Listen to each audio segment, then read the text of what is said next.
పోచం మైదాన్లో జరిగిన ఫైర్ యాక్సిడెంట్లో ప్రాణాలను సైతం లెక్క చేయకుండా ఎస్బీఐ లైఫ్ ఎంప్లాయీస్తో పాటు లోపట ఉన్న షాప్ యజమానులను బయటికి తీసుకురావడంలో ప్రాణాలను సైతం లెక్క చేయకుండా లోపలికి వెళ్లి అద్దాలను బ్రేక్ చేసి వారిని బయటికి తీసుకొచ్చిన మట్టెవాడ పోలీస్ ఇన్స్పెక్టర్ గోపిని అందరూ అభినందిస్తున్నారు. సమయస్ఫూర్తితో త్వరగా నిర్ణయం తీసుకుని వారి ప్రాణాలు కాపాడే ప్రయత్నం చేసిన గోపితో పాటు ఒక కానిస్టేబుల్ కూడా అభినందిస్తున్నారు. స్వయంగా మంత్రి కొండ సురేఖ 2 గంటల పాటు అక్కడే ఉండి భారీ నష్టం జరగకుండా అధికారులతో సమన్వయం చేశారు. ఈ సందర్భంగా మంత్రితో పాటు జిల్లా ఉన్నత స్థాయి అధికారులు, స్థానిక ప్రజాప్రతినిధులు, ప్రజలు ఇన్స్పెక్టర్ గోపితో పాటు కానిస్టేబుల్ మరియు ఫైర్ సిబ్బందికి అభినందనలు తెలిపారు.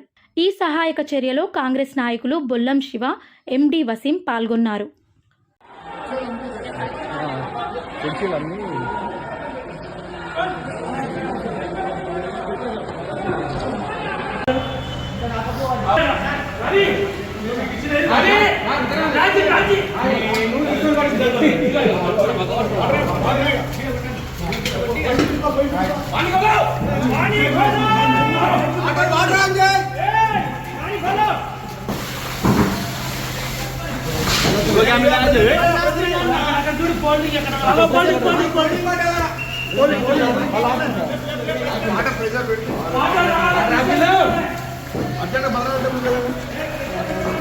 అర్జెంట్